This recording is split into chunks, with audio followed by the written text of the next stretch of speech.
Bob, there is so much to get into on this one.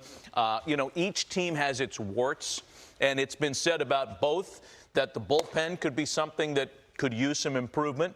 Phillies don't really have a bona fide stopper at this point. In the absence of David Robertson, it's been Hector Neris.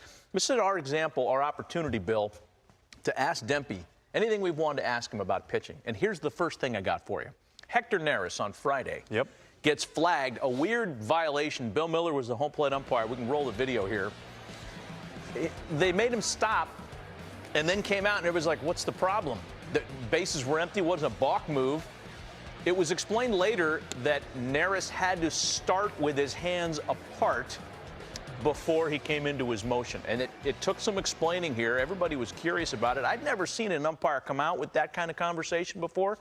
Fill us in. What was that? Yeah, well, I think that's a situation where you have deception within your hands while you're engaged in the rubber. So if you're going through your motion, you can have your hands wherever you want, right? You can in the windup. In the windup. Yes. Right? And when you're pitching out of the set, imagine a runner's on base and you have to have that consistent delivery. You can't change your line or your delivery while you're in the stretch. So okay. if I'm getting on the mound like this, how do I know as a hitter whether or not you're actually coming? You could be holding it right here, and then you could just go. Or you could be right here, and then you could come set.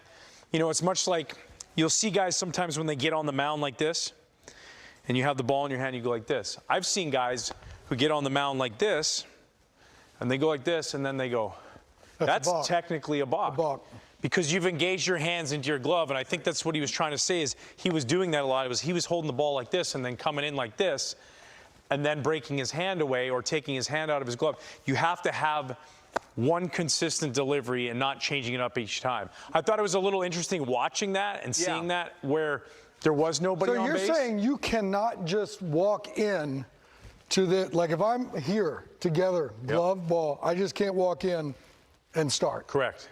It's got to be separated. It's got to be separated and then bring your hands together. Now, if I want to start, say, on the mound, I can have them wherever I want, move them over here, or I can just step like this, or if you want to be really silly, you can wiggle your glove like this before you pitch. Who would have done really that? Silly. Who would have done that? Yeah.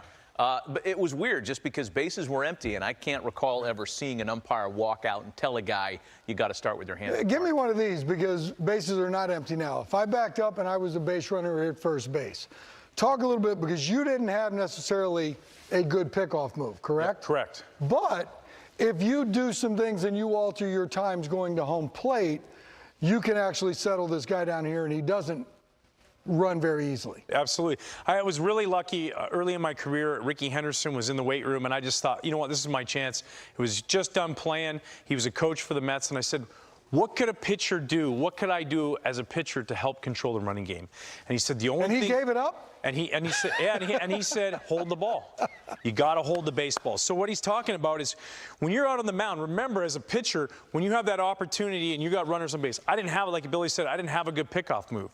And at times I was guilty. Derek Lee pointed this out to me. Whenever I was going to go to first base, I would look down like this. Versus when I would go home, I would be up here like this.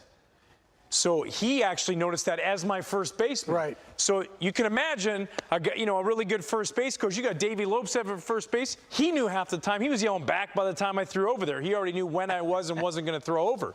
So when you have these things, I couldn't control it by being able to pick a guy off. I could control it by changing my looks.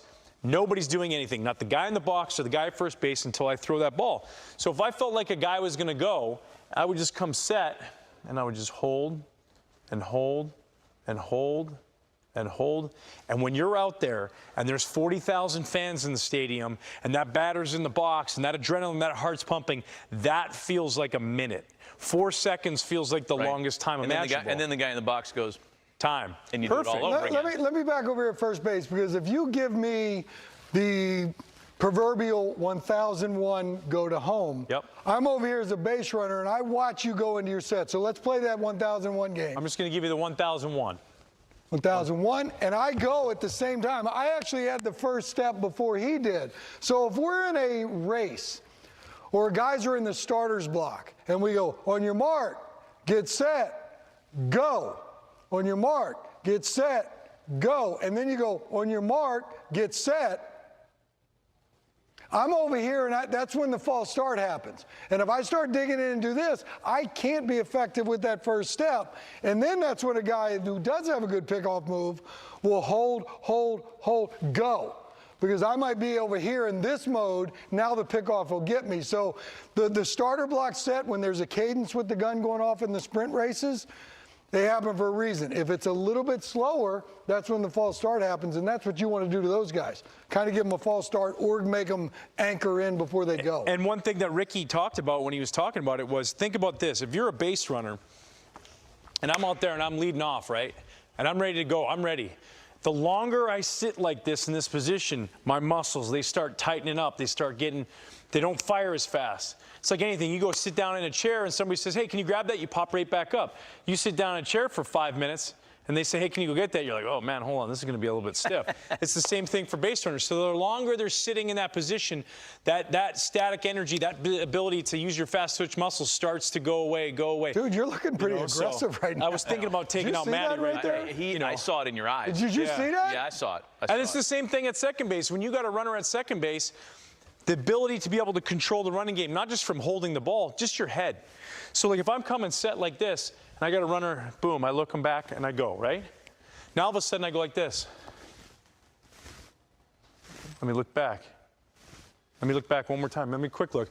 Or the one that I always loved, if I knew I needed to make a pitch in a big situation, and I knew there was a possibility, especially with 2 outs, and I didn't want to give him a good secondary, or he thought I might, maybe I already did a spin move, or I tried to pick him off and I'm aware of him, but it's 2 strikes, 2 out, I need a big situation, I just do this right here.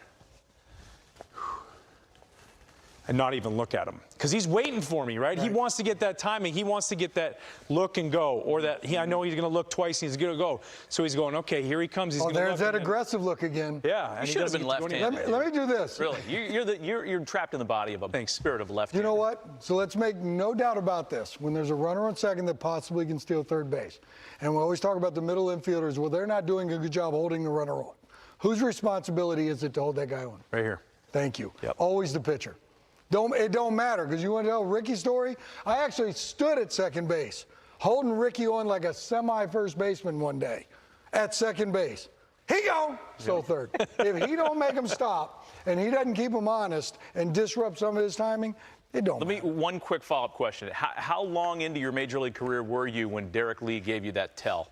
Not till were you in Florida together? No, in our first year in Chicago together. Okay. Yeah, and I think maybe he noticed it before, but then he really noticed it, and then he realized, okay, we're teammates again now, so now I can tell you. Did your stolen base against go down after that? Yeah, it did. And like, look at with technology nowadays. Right. Everywhere. I'm talking everywhere. They have cameras over there and there and here. They can tell. They know. They know if you come. Legal ones and illegal ones, by the way. Yeah, and you Cheater know cameras. just by the way, a guy might come set like that with his foot pace going this way, and then when he comes set like this, he's coming at first. So any way you can combat all of that stuff by holding the ball and changing your looks. I think it's one of the early things you learn going into minor league baseball in your first few years is some of the tells that pitchers would do throwing over, especially lefties with the palm down, they're coming to first, toe pointed, they were going home. And the lefty, who's dominating people through high school or a small college or whatever, not that much coverage. But it was something, you see a lefty, he goes like this, and he's coming over, and his toe point, and people were getting jumps and stealing bases like they never did before. Andy Pettitte stuff, Yep. right? Is that intel? Bob Brenly taught us about that in a World Series a long, long time ago. Let's take a break.